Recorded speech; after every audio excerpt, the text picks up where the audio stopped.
દાગ. લેખક કનુ ભગદેવ. પ્રકરણ 11. દિલીપનો વ્યૂહ. ભાગ 2. દિલીપ મુકુંદને ધોબીઘાટના બસ સ્ટોપ પર ઉતારીને ડિલક્સ રેસ્ટોરન્ટ તરફ રવાના થઈ ગયો.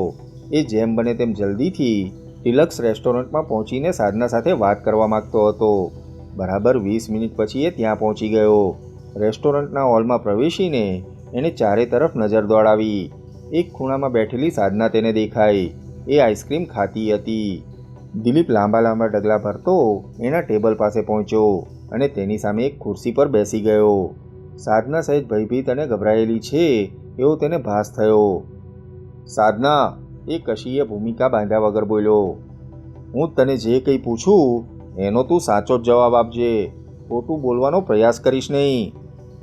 મારી વળી શા માટે ખોટું બોલવું જોઈએ? સાધનાએ આઈસ્ક્રીમના કપમાં ચમચી હલાવતા પૂછ્યું. ખોટું બોલીશ તો તને જ નુકસાન થશે. ઇન્સ્પેક્ટર વામન રાવે તને આરતી તથા આનંદની ખૂની માની લીધી છે અને તારી ધરપકડની તૈયારી કરે છે. એટલું જ નહીં, આનંદે આરતીની મદદથી તારી આબરૂ લૂંટી હતી એ વાતની પણ તેને ખબર પડી ગઈ છે. શું? સાધનાના ચહેરાનો રંગ ઉડી ગયો. હા,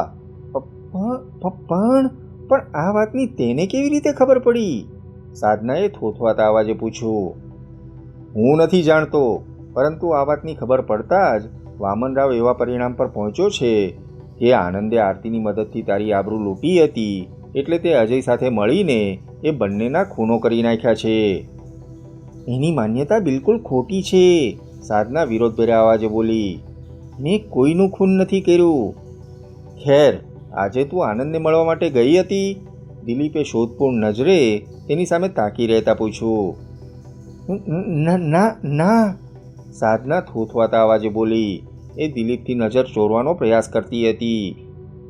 મારી એને મળવાની જરૂર શું હતી?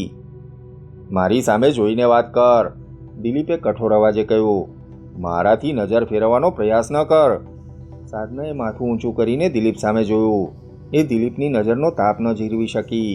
એ નીચું જોઈને આઈસ્ક્રીમના કપ સામે તાકી રહી. સાધના, દિલીપે ગંભીર અવાજે કહ્યું. ખોટું બોલીને તું નાહક જ તારી જાતને મારી નજરે શંકાસ્પદ બનાવે છે. આરતી તથા આનંદના ખૂન તે જ કર્યા છે એમ માની લેવા માટે મને લાચાર કરે છે. દિલીપ, તારા માનવા ન માનવાથી જે હકીકત છે એ કંઈ બદલાઈ નથી જવાની. અને હકીકત શું છે? એ જ કે મેં આરતી તથા આનંદના ખૂનો નથી કર્યા. સાધના મક્કમ અવાજે બોલી. તો પછી તું ખોટું શા માટે બોલે છે? હું વળી શું ખોટું બોલી છું? એ તો તું તારા મનને પૂછ. શું પૂછું? એ જ કે તું ખોટું બોલી છે કે નહીં? મેં કશું જ ખોટું નથી કહ્યું. સાધના, તું ખોટું નથી બોલી એવી તારી વાત પણ ખોટી જ છે. એટલે એમ કે તું આજે બપોરે આનંદને મળવા માટે ગઈ હતી, આ વાત તારે કબૂલ કરવી જોઈએ, પણ તું નથી કરતી. હું? પહેલાં મારી વાત પૂરી સાંભળી લે, પછી તારે જે કંઈ કહેવું હોય તે કહેજે. દિલીપ હાથ ઊંચો કરીને વચ્ચેથી જ તેને અટકાવતા બોલ્યો. મેં તને ફોન પર આનંદના ખૂનના સમાચાર આપ્યા ત્યારે પણ તે કોઈ જાતનું આશ્ચર્ય વ્યક્ત નહોતું કર્યું. આના પરથી જ સ્પષ્ટ થાય છે કે આનંદનું ખૂન થઈ ગયું છે એ વાતની તને ખબર પડી ગઈ હતી. હા, આનંદનું ખૂન થઈ ગયું છે એ વાતની મને ખબર પડી ગઈ હતી, તે હું કબૂલ કરું છું. પણ શું? પણ હું એને મળવા માટે ગઈ હતી એ વાત બિલકુલ ખોટી છે. તો તું શા માટે ત્યાં ગઈ હતી? આનંદનું ખૂન કરવા માટે, સાધના ભાવીન અવાજે બોલી. ખૂન કરવા માટે? દિલીપે નર્યા હર્ષથી તેની સામે તાકી રહેતા પૂછ્યું. હા, પરંતુ તારા મગજમાં એવું તે શું જનૂન છવાયું કે તું એનું ખૂન કરવા માટે નીકળી પડી? એણે મને ફોન કર્યો હતો. એના કહેવા મુજબ મારી આબરૂ એણે પોતે જ લૂંટી હતી. હવે જો મારામાં હિંમત હોય તો હું જઈને એનું ખૂન કરી આવું. આનંદે તને આમ કહ્યું હતું? દિલીપે આશ્ચર્ય સહ પૂછ્યું. હા, આરતીનું ખૂન મેં કર્યું છે એમ તે માનતો હતો, અને એટલે જ એણે મને આવો પડકાર ફેંક્યો હતો. અને તું એનો પડકાર ઝીલીને એનું ખૂન કરવા માટે નીકળી પડી, એમ ને? હા, ફોન સાંભળીને મારું લોહી ઉકળી ઉઠ્યું. મારા રોમમાં આગ લાગી ગઈ. હું મારી જાત પર કાબૂ ન રાખી શકી અને તેનું ખૂન કરવાનો નિર્ણય કરી મારી રિવોલ્વર લઈને રવાના થઈ ગઈ. પછી એક ટેક્સીમાં બેસીને હું આનંદના ફ્લેટ પર પહોંચી. ફ્લેટનો દરવાજો ઉઘાડો જ હતો. હું બેધડક અંદર દાખલ થઈ ગઈ. ડ્રોઈંગ રૂમ ખાલી જ પડ્યો હતો. ત્યાં કોઈ જ નહોતું. હું પર્સમાંથી મારી રિવોલ્વર કાઢીને આનંદના શયનખંડમાં પ્રવેશી, પરંતુ શયનખંડમાં પગ મૂકતા જ હું સ્તબ્ધ બની ગઈ. સામે જ જમીન પર લોહીના ખાબોચિયા વચ્ચે આનંદનો મૃતદેહ પડ્યો હતો. મૃતદેહ જોઈને હું એકદમ ગભરાઈ ગઈ. મેં રિવોલ્વરને પુનઃ પર્સમાં મૂકી અને ફ્લેટમાંથી બહાર નીકળી ગઈ. ત્યારબાદ હું પગપાળા ટેક્સી સ્ટેન્ડ સુધી પહોંચી અને એક ટેક્સીમાં બેસીને રવાના થઈ ગઈ. ઓહ, તો મારો ફોન આવ્યો એની થોડી વાર પહેલાં જ તું તારા બ્યુટી પાર્લરે પાછી ફરી હતી, ખરું ને? હા. તું જે રિવોલ્વર લઈને આનંદનું ખૂન કરવા માટે ગઈ હતી એ ક્યાં છે? મારા પર્સમાં જ છે. કેમ? મને બતાવ. સાધનાએ પોતાના પર્સમાંથી એક નાનકડી રિવોલ્વર કાઢીને દિલીપના હાથમાં મૂકી દીધી. દિલીપે રિવોલ્વરની ચેમ્બર ઉગાડીને તપાસી. એમાં 6 ગોળીઓ મોજૂદ હતી. ચેમ્બર બંધ કરીને એણે તેની નળી સૂંઘી. નળીમાંથી બારૂદની જરા પણ ગંધ નહોતી આવતી. અર્થાત આ રિવોલ્વરમાંથી તાજેતરમાં જ કોઈ ગોળી છોડવામાં નહોતી આવી. આ રિવોલ્વરનું લાયસન્સ છે તારી પાસે? એણે રિવોલ્વર સાધનાને પાછી આપતા પૂછ્યું. હા છે. રિવોલ્વરને પુનઃ પર્સમાં મૂકતા સાધનાએ જવાબ આપ્યો. વારું, એક વાત જણાવ, આરતી ક્યું અખબાર વાંચતી હતી? સહસા યાદ આવ્યું હોય એમ દિલીપે પૂછ્યું. અખબાર? હા, અખબાર, ન્યૂઝપેપર. ક્યાં કે વિશાળગઢ સમાચાર તો નહોતી વાંચતી ને? ના, બિલકુલ નહીં. વિશાળગઢ સમાચાર તો ઠીક, એ કોઈ પણ અખબાર નહોતી વાંચતી. અખબાર સાથે તો જાણે એને વેર હતું. અખબારના નામ પ્રત્યે પણ એને ચીડ હતી. અખબાર વાંચવાની વાત તો એક તરફ રહી, એ તેને હાથ પણ નહોતી લગાવતી. તને બરાબર ખબર છે? હા. વારું, તારે ત્યાં કયું અખબાર આવે છે? Good morning. કેમ? આ સવાલ પૂછવાની શું જરૂર પડી? કંઈ નહીં, અમસ્તો જ પૂછું છું. ખેર, એક વાતનો જવાબ આપ. બોલ. તું તાજેતરમાં જ કૈલાસના સુંદરનગર કોલોનીવાળા બંગલે ગઈ હતી? ના, આજ સુધીમાં હું ફક્ત એક જ વખત ત્યાં ગઈ છું.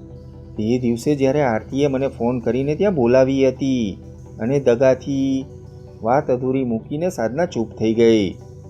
ઠીક છે, દિલીપ ઊભો થતાં બોલ્યો. ચાલ. ક્યાં? હું લઈ જાઉં ત્યાં. સાધનાએ પર્સમાંથી 10 રૂપિયાવાળી એક નોટ કાઢીને આઈસ્ક્રીમના કપ નીચે દબાવી. ચાલ કહીને એ પણ ઊભી થઈ. બંને રેસ્ટોરન્ટમાંથી બહાર નીકળીને દિલીપના મોટરસાઇકલ પાસે પહોંચ્યા. દિલીપે મોટરસાઇકલ સ્ટાર્ટ કર્યું. સાધના પાછળ બેસી ગઈ. દિલીપે મોટરસાઇકલ દોડાવી મૂક્યું. જુદી જુદી સડકો વટાવ્યા પછી ભૈરવ રોડ આવતા જ દિલીપે મોટરસાઇકલની ગતિ ઓછી કરી નાખી અને સડકની બંને તરફ નજર દોડાવવા લાગ્યો. થોડી પળો બાદ એક નાનકડી પણ આધુનિક ઇમારત પર નજર પડતા જ એના ચહેરા પર સંતોષની રેખાઓ ફરી વળી. ઇમારતના ઉપરના ભાગમાં ખૂબ મોટું બોર્ડ મારેલું હતું, જેના પર લખ્યું હતું ન્યૂ માર્કેટ. ન્યૂ માર્કેટ સામે પહોંચીને દિલીપે મોટરસાઇકલ ઊભું રાખ્યું. સાધના, તું અહીં જ રહે, હું હમણાં જ આવું છું. સાધનાએ ધીમેથી આકારમાં માથું હલાવ્યું. દિલીપ ન્યૂ માર્કેટમાં દાખલ થઈ ગયો. એ ઇમારતમાં ગોળાઈમાં એક રૂમની 20 દુકાનો હતી. એ દુકાનોમાં એક ટોપ ન્યૂઝ એજન્સી નામનો એક બુક સ્ટોલ હતો. દિલીપ આગળ વધીને બુક સ્ટોલ પાસે પહોંચ્યો. એ થોડી વાર સુધી બુક સ્ટોલના માલિક સાથે વાતો કરતો રહ્યો. ત્યારબાદ એ મોટરસાઇકલ તરફ આગળ વધ્યો ત્યારે એના ચહેરા પર સ્મિત ફરકતું હતું. એની આંખોમાં સફળતાભરી ચમક પથરાયેલી હતી. સાધના મોટરસાઇકલ પાસે જ તેની રાહ જોતી ઊભી હતી. સાધનાને બેસાડીને દિલીપ સુંદરનગર કોલોની તરફ રવાના થઈ ગયો. રસ્તામાં એક પબ્લિક ટેલિફોન બૂથ પાસે એણે મોટરસાઇકલ ઊભું રાખ્યું અને બૂથમાં ઘૂસી ગયો. એણે આનંદના ફ્લેટનો નંબર મેળવ્યો. હલો, આનંદ મહેતા સ્પીકિંગ.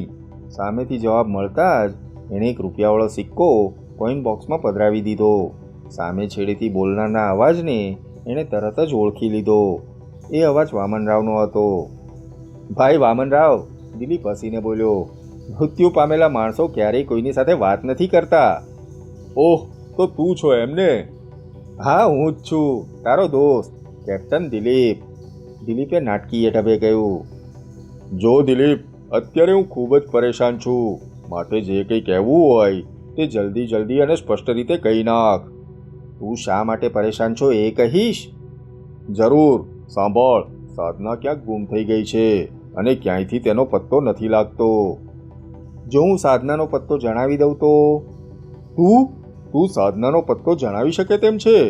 એ ક્યાં જઈને છુપાઈ ગઈ છે એની તને ખબર છે? સામે છેડેથી વામનરાવનો ઉત્તેજિત અવાજ તેને સંભળાયો.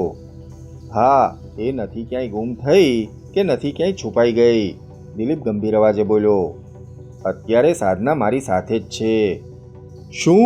તારી સાથે? હા, મારી સાથે. દિલીપ, તું એને લઈને તાબડતોબ અહીં આવ. હું અત્યારે જ તેને મળવા માંગુ છું. સોરી, હું સાધનાને લઈને ત્યાં આવી શકું તેમ નથી, બલકે હું બોલાવું ત્યાં તારે આવવું પડશે. હા, તું શું બકે છે દિલીપ? ભાઈ વામનરાવ, હું બકતો નથી, પણ તારા જ લાભની વાત કરું છું. આ મારા લાભની વાત છે? એક ખૂનીને સાથે લઈને ફરે છે, એને મારી પાસે લાવવાની ના પાડે છે ને મને કહે છે કે જ્યાં બોલાવીશ ત્યાં મારે આવવું પડશે, અને તેમ છતાં આ વાતમાં મારો લાભ હોવાનો દાવો કરે છે. હા, આરતીનું ખૂન ક્યાં થયું હતું એ હું તને જણાવવા માગું છું. બોલ, આ તારા લાભની વાત છે કે નહીં? આરતીનું ખૂન ક્યાં થયું હતું એની તને ખબર છે? હા. ક્યાં થયું હતું? જલ્દી બોલ. સામે છેડેથી આવતા વામનરાવના અવાજમાં પાર વગરની વ્યાકુળતા હતી. કૈલાસના સુંદરનગર કોલોનીવાળા બંગલામાં. ખૂન ત્યાં જ થયું હતું એ વાતની તને પૂરી ખાતરી છે? હા. સામે છેડે થોડી પળો માટે ચૂપકીદી છવાઈ ગઈ.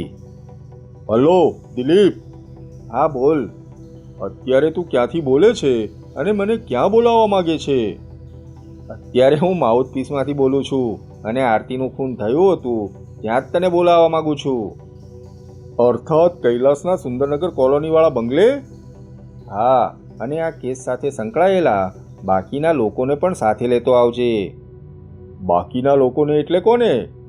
પ્રિયા, જગજીવન અને કૈલાસને પણ લાવજે. કેમ? હું સાધના, પ્રિયા, જગજીવન અને કૈલાસ, આ 4 જણમાંથી આનંદ તથા આરતીના ખૂનીને શોધીને તારે હવાલે કરી દેવા માંગુ છું. ઓહ, તો આ 4 જણમાંથી જ કોઈ એક જણ ખૂની છે?